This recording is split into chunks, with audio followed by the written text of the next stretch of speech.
SA news महाराष्ट्रामध्ये पुन्हा एकदा आपलं स्वागत आहे। आजच्या ठळक बातम्या। परमबीर सिंग यांचे निलंबन मागे। मुंबईचे माजी पोलीस आयुक्त परमबीर सिंग यांचे निलंबन शिंदे फडणवीस सरकारने मागे घेतले आहे। उद्धव ठाकरे शिर्डीच्या साई मंदिरात दाखल। उद्धव ठाकरे आज अहमदनगरच्या दौऱ्यावर असून त्यांनी शिर्डीच्या साई मंदिरात दर्शन घेतले। किशोर आवारे यांच्यावर प्राणघातक हल्ला।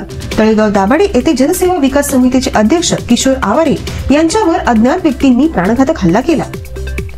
तर केरळ स्टोरीवरील बंदी उठवण्यासाठी सुप्रीम कोर्टात याचिका।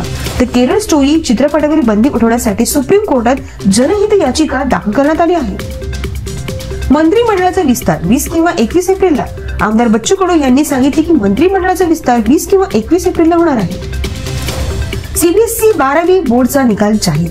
केंद्रीय माध्यमिक शिक्षण मंडळाचे 12वीच्या परीक्षेचा निकाल आज जाहीर केला आहे।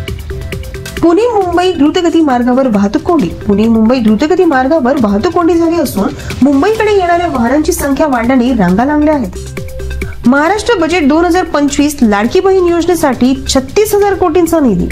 अजित पवारांनी सादर केलेल्या बजेटमध्ये लाडकी बहीण योजनेसाठी 36,000 कोटी रुपये प्रस्तावित केले आहेत। शेतकऱ्यांचे शक्तीपीठ महामार्गाविरोधी आंदोलन थांबवले।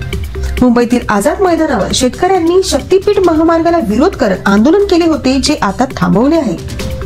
जालना महानगरपालिकेसमोर भटक्या कुत्र्यांविरोधात आंदोलन। जालना शहरात भटक्या कुत्र्यांच्या त्रासामुळे ठाकरे गटाच्या नेतृत्वाखाली महानगरपालिकेसमोर आंदोलन करण्यात आले। अशाच नवीन बातम्यांसाठी बघत रहा एसए न्यूज चॅनल महाराष्ट्र। धन्यवाद।